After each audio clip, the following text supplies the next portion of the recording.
자, 오늘은 신앙고백서 6장, 오늘은 이제 성령 하나님에 대해서 보겠습니다. 사실 성령에 대해서는 우리가 이제 강의를 통해서 아는 성령의 속성도 있지만 결국 제일 중요한 건 성령 체험이죠. 우리는 성령을 체험하는, 성령과 함께하는 신앙을 간절히 사모하고 있습니다. 자, 우리가 이제 오해하는 것 중에 몇 가지가 있는데 성령의 존재에 대해 우리가 삼위일체 할 때 이미 한번 다뤘는데요. 성령이 하나님보다 못하다라고 생각하거나 혹은 성령을 어떤 에너지 혹은 뭐 파워 이런 그 어떤 권능으로만 생각을 해서 성령의 존재를 좀 약화시키는 경향이 있습니다. 그러니까 성령이 우리에게 임한다라고 하니까 성령이 어떤 그 존재는 하지만 우리의 힘을 뭐 강하게 하는 그런 에너지 같은 존재로 착각을 할 때가 있는데요. 그렇지 않고 성령은 분명한 인격을 갖고 계시는 독립된 분이시면서 근본 하나님이신 분이 이제 성령 하나님이신 거죠. 그래서 이제 우리가 몇 가지를 볼 텐데 한 5가지, 6가지를 통해서 볼 텐데 조금 이제 내용이 많아서 제가 이제 간단하게만 설명하겠습니다. 먼저 이제 구약의 성령, 구약에도 성령께서 행하신 일들이 있는데 첫째로는 천지창조, 창세기 1장과 2장을 통해서 우리는 구약의 하나님은 성령께서도 천지를 창조하셨다라고 하는 것이고, 두 번째는 이제 모세의 율법. 사실은 이 모세의 율법이 하나님께서 율법을 만드실 때에 성령이 함께 하셨다라고 하는 거예요. 그 이스라엘 역사 속에서도 성령이 계셨고 예언자들에게 예언자가 예언을 할 때도 사실은 성령을 받아서 성령을 통해서 예언을 했다라고 하는 건데 한번 구절을 찾아보면 천지창조와 이제 창세기 1장, 2장에 해당되는 거니까 우리가 이제 알겠지만, 자, 모세 율법은 갈라디아서 3장 19절이에요. 율법은 무엇이냐? 범법함으로 더해진 것이다. 그러니까 율법이라고 하는 건 인간이 죄를 짓기 때문에 더해진 것인데 천사들을 통해 한 중보자의 손으로 베푸신 것이다. 이런 구절이 있어요. 그러니까 다시 말해 모세가 율법을 하나님으로부터 받을 때에 그 율법 조문을 만드신 분이 한 중보자라고 하는 거죠. 성령님을 의미합니다. 그냥 그렇게 받아들이는 거예요. 그래서 이 율법을 만든 것도 성부 하나님, 성자 하나님, 성령 하나님이 함께 만드신 겁니다. 이렇게 믿는 거죠. 또 이스라엘의 민족의 역사와 함께했다라고 할 때도 사사기 3장에 이런 말씀들이 있어요. 최초의 사사인 온니엘 같은 경우에 그가 사사로서의 직분을 감당할 때 여호와의 영이 그에게 임하였으므로 그가 이스라엘의 사사가 되었다. 본문에서 말하는 여호와의 영, 그게 바로 성령이라고 하는 거죠. 성령 하나님은 사사기 시대에도 삼손을 힘있게 만들어 주신 분도, 또 사사가 되도록 온니엘을 사사로 만들어 주신 분도 여호와의 영, 성령이라고 하는 겁니다. 또 미가서 3장 8절. 자, 이거 한번 보이시면 한번 같이 읽겠습니다. 나는 시작. 나는 여호와의 영으로 말미암아 능력과 정의와 용기로 충만해져서 야곱의 허물과 이스라엘의 죄를 그들에게 보이리라. 자, 이 여호와의 영으로 인하여 미가 선지자가 말을 하는 거죠. 능력, 정의, 용기로 충만해진다는 거예요. 그러니까 하나님의 영이 이 성령 하나님께서 임하시는 그곳에 하나님의 놀라운 정의, 능력이 발현되는 겁니다. 그러니까 이것은 구약에서도 성령께서 일하신 것에 대한 정말 뭐 많은 구절들 중에 일부만 이제 뽑은 거죠. 자, 신약으로 넘어오면 더 많은 놀라운 역사들이 있습니다. 성령 하나님이 하신 거예요. 예수님의 탄생 때도 또 예수님의 움직임 가운데도 탄생 같은 경우에 누가복음 1장에 천사가 말합니다. 성령이 내게 임하시고 지극히 높으신 이의 능력이 너를 덮으시리니 이러므로 나실 바 거룩한 이는 하나님의 아들이라 일컬어질 것이다. 예수님이 하나하나 움직이실 때마다 예수님이 행하신 중요한 일들이지요. 즉 세례 받으실 때에 성령이 비둘기 같은 형체로 그의 위에 강림하시더니 하늘로부터 소리가 났다 이렇게 말씀하죠. 그러니까 광야에서 시험 받으실 때도 마찬가지예요. 성령이 인도하심 받아서 광야로 가시지 않습니까? 그러니까 예수님이 했던 일들이 성자 하나님과 성령 하나님이 함께 하시는 거고요. 성자 하나님이 성령 하나님의 인도하심을 받은 것처럼 묘사되는 구절들 많습니다. 교회가 탄생할 때도 마찬가지예요. 사도행전 2장에 그들이 다 성령의 충만함을 받고 성령이 말하게 하심을 따라 다른 언어들로 말하기를 시작하니라. 방언을 소위 말해 방언의 은사가 나왔을 때도 이 초대교회 교인들에게는 성령 하나님이 임하셨던 거죠. 또 성서의 기록에 역사한 것도 마찬가지입니다. 디모데후서 3장 16절 잘 알죠. 모든 성경은 하나님의 뭘로 돼요? 감동으로 된 것이다. 이 하나님의 감동의 역사는 성령 하나님이 일하셨다라고 하는 거죠. 그래서 성령께서 일하시는 것은 구약과 신약 모두에 등장하면서 창세로부터 계시록까지 성령 하나님은 일하고 계십니다. 그리고 지금도 성령 하나님은 일하고 계시는 줄로 믿습니다. 그 성령을 우리가 믿는 거죠. 자, 그렇다면 이 성령은 어떤 분이신가? 성령은 인격이 있는 분이다, 이렇게 말할 수 있어요. 인격에 대해 여기 페르소나라는 말을 쓰든지 personality라는 말을 쓰는 게 좀 차이는 있는데요. 그러니까 페르소나, 즉 역할을 변한다라고 하는 것은 잘못된 오해고, 그러니까 성령이 이랬다 저랬다 변화하는 것이 아니라 성령은 독립된 인격을 갖고 계신 퍼스널리티가 있는 분이 성령이십니다. 그래서 이제 성경에 나오는 성령이 근심하시고 성령이 탄식하시고 성령이 애통해 하셨다, 이런 표현들이 나오거든요. 그 말은 성령은 인간과 무관한 것이 아닌 마치 이렇게 감정이 있는 것 같은 독립되고 온전한 인격체가 성령이시라는 거예요. 그러니까 죄를 향하여 근심하시고 이 범죄한 존재들을 통해 탄식하시고 회개하지 않는 영혼을 향해 애통해 하시는 분이 성령이십니다. 그러니까 성령을 우리가 기계같이 이해하시면 안 됩니다. 성령을 공중에 떠다니는 무슨 유령이나 귀신같이 생각하셔도 안 돼요. 성령 하나님은 우리가 예수 그리스도를 믿고 구원받아 거룩한 삶을 살기를 간절히 원하고 계시는 분이에요. 자, 그래서 우리가 잘 아는 성령의 열매가 몇 가지가 있어요? 9가지. 그렇지. 자, 시작. 사랑, 희락, 화평, 인내, 자비, 양선, 충성, 온유, 절제. 그런데 이 성령의 9가지 열매는 다 뭐와 연관이 있냐 하면 사실은 인격과 연관성이 있습니다. 우리가 다 좋아하는 거죠.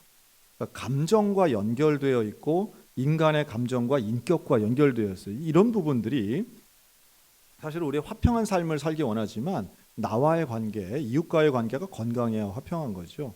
사랑도 마찬가지, 희락도 마찬가지입니다. 혼자 있으면서 사랑이나 화평한 삶을 산다는 건 성경적이지 않습니다. 하나님과의 관계, 이웃과의 관계가 건강하고 거룩할 때에 성령의 열매가 열릴 수 있는 것이고요. 하나님과의 관계가 좋아서 그 성령의 열매를 가지고 이웃을 어떻게 대하느냐, 이게 중요하죠. 그리고 이 성령의 열매를 잘 맺기 위해, 성령의 열매를 풍성하게 하기 위해서 성령이 우리에게 주시는 게 바로 은사입니다. 그래서 은사와 성령의 열매는 다르다고 그랬어요. 은사는 각각이에요. 다른 은사가 주어져요. 그러나 성령의 열매는 똑같아요. 성령의 열매는 똑같아요. 9가지 성령의 열매는 해도 되고 안 해도 되는 게 아니에요. 성령 충만한 사람은 반드시 성령의 9가지 열매를 맺게 됩니다. 그래서 성령 충만한데 불안하다, 이거는 성령 충만 받은 게 아닌 거예요. 평안이 있어요. 성령 충만 받으면 평안해야 돼요. 인내, 자비, 양선이 있어야 되는 거예요.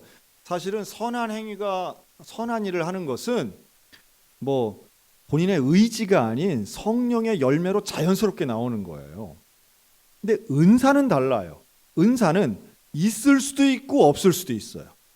우리가 은사를 사모하긴 하지만 그 은사가 우리에게 주어질 때도 있고 주어지지 않을 때도 있어요. 하지만 그 은사는 각각이긴 하지만 한 성령에게서 나온다는 건 우리가 압니다. 오늘 본문이 그렇잖아요. 우리가 오늘 읽은 이 고린도전서 12장에 명확하게 말씀합니다. 은사는 여러 가지이지만 성령은 같다. 직분은 여러 가지나 주는 같다. 사역은 여러 가지나 모든 것을 모든 사람 가운데서 이루시는 하나님은 같은 분이시다. 그렇기 때문에 은사는 질서가 있어야 됩니다. 은사는 각각이잖아요. 다 다른 은사예요. 다른 은사인데 공통점이 뭐냐 하면 질서와 일관성이 있어야 돼요. 그게 성령이 주신 은사의 특징이 돼야 됩니다. 그러니까 이게 유기체적으로 잘 이루어지는 것이 온전한 교회 모습이지, 잘났다고 은사를 막 남용하거나 은사를 자기를 드러내는 데 사용하면 결코 안 됩니다. 이건 상당히 질서를 어지럽히고 은사 때문에 시험 든다라는 말이 그래서 나오는 거예요. 자, 은사가 어떤 게 있어요? 지혜의 말씀의 은사, 지식의 말씀의 은사. 뭐 하나하나 다 좀 말하자면 뭐 각각이긴 한데 차이가 좀 있는 거죠. 지식의 말씀의 은사는 이제 설교하는 저같이 설교자나 성경을 가르치는 사람에게 반드시 있어야 되고요. 지혜의 말씀의 은사 너무 귀한 겁니다. 이게 말 한마디나 상담이나 이런 걸 통해서 위로받게 하시는 분들이 얼마나 많은지 몰라요. 사실 우리 권사님들이 진짜 구해야 할 이 지혜의 말씀의 은사, 이거 정말 구해야 됩니다. 어떤 경우에는요, 진짜 지혜로운 말은 침묵과 거의 같을 때도 있어요.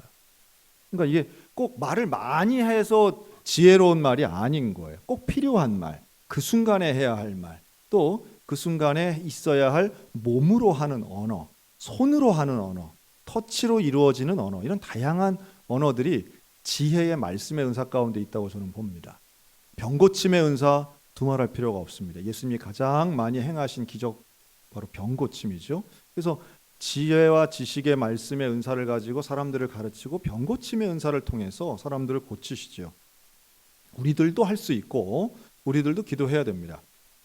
다만 하나님이 주시는 이 병고침 신유의 은사 속에는 뭐가 들어있느냐 하면 의학이 들어있습니다.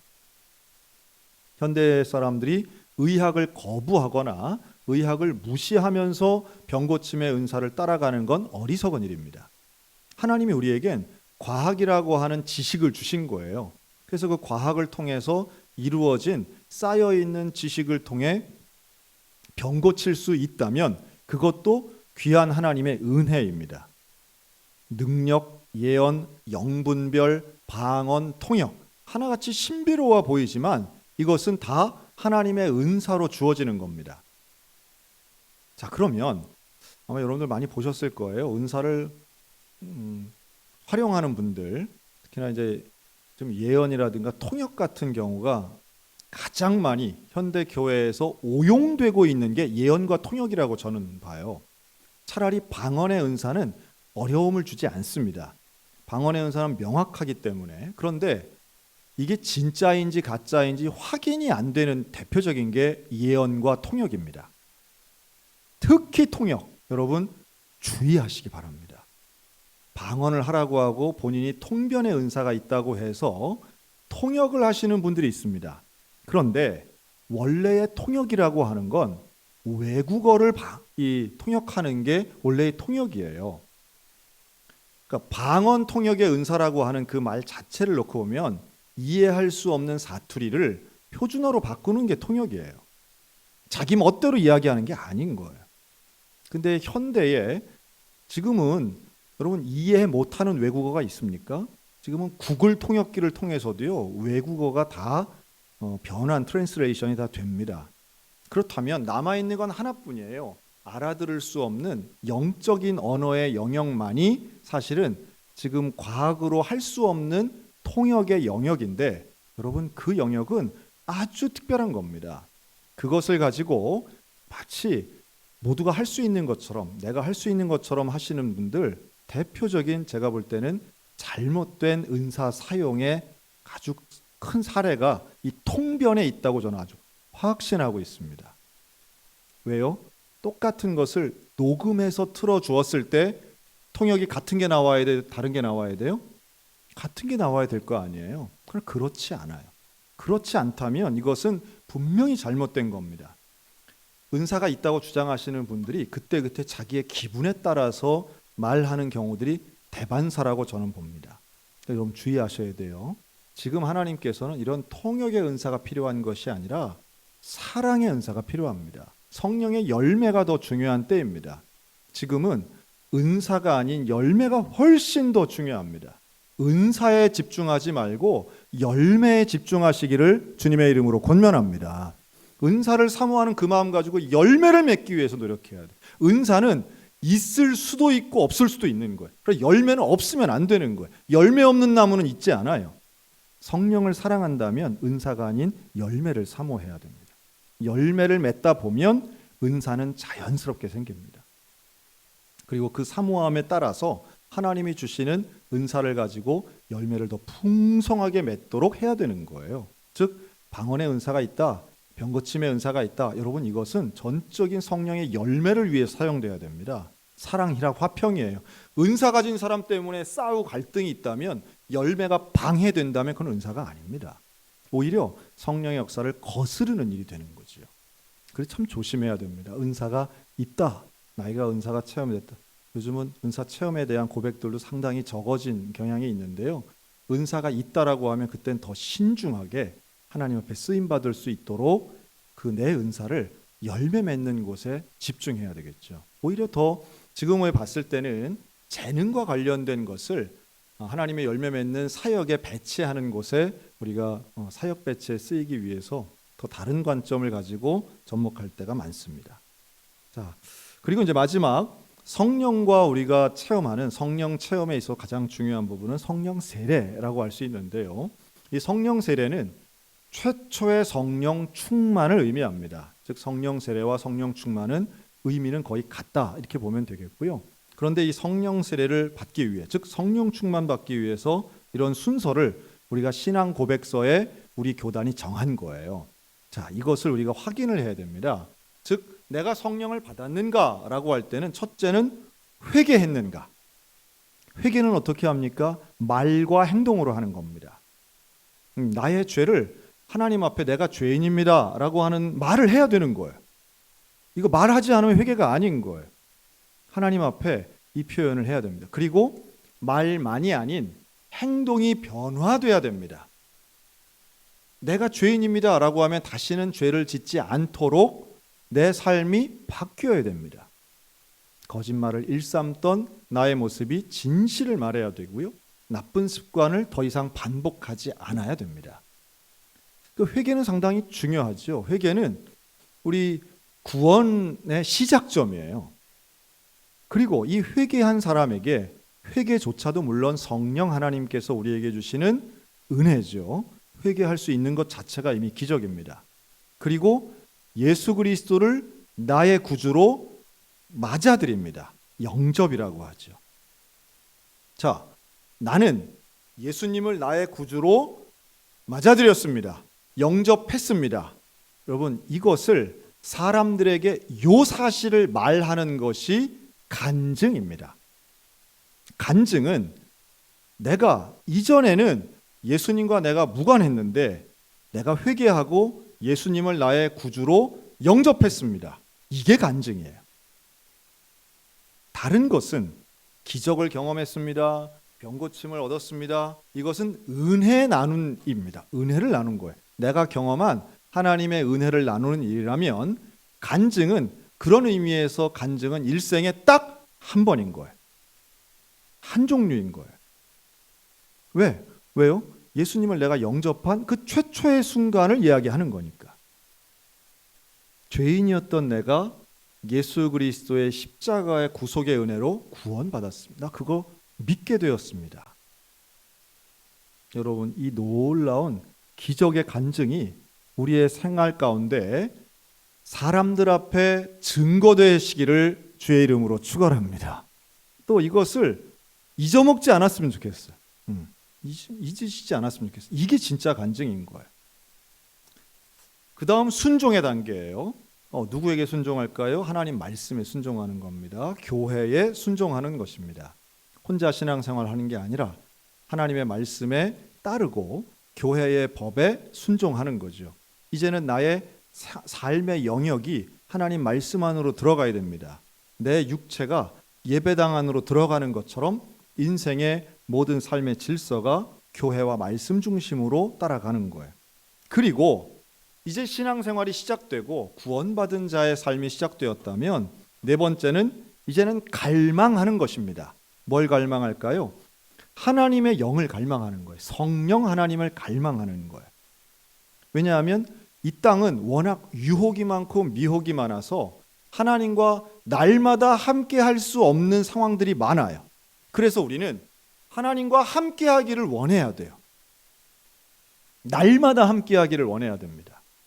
그래서 하나님, 나와 날마다 함께 해 주세요 라고 하는 게 기도입니다.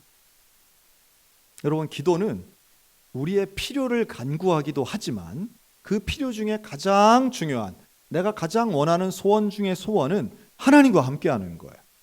그런데 나와 함께 하시는 하나님을 우리는 성령 하나님이라고 믿는 거죠.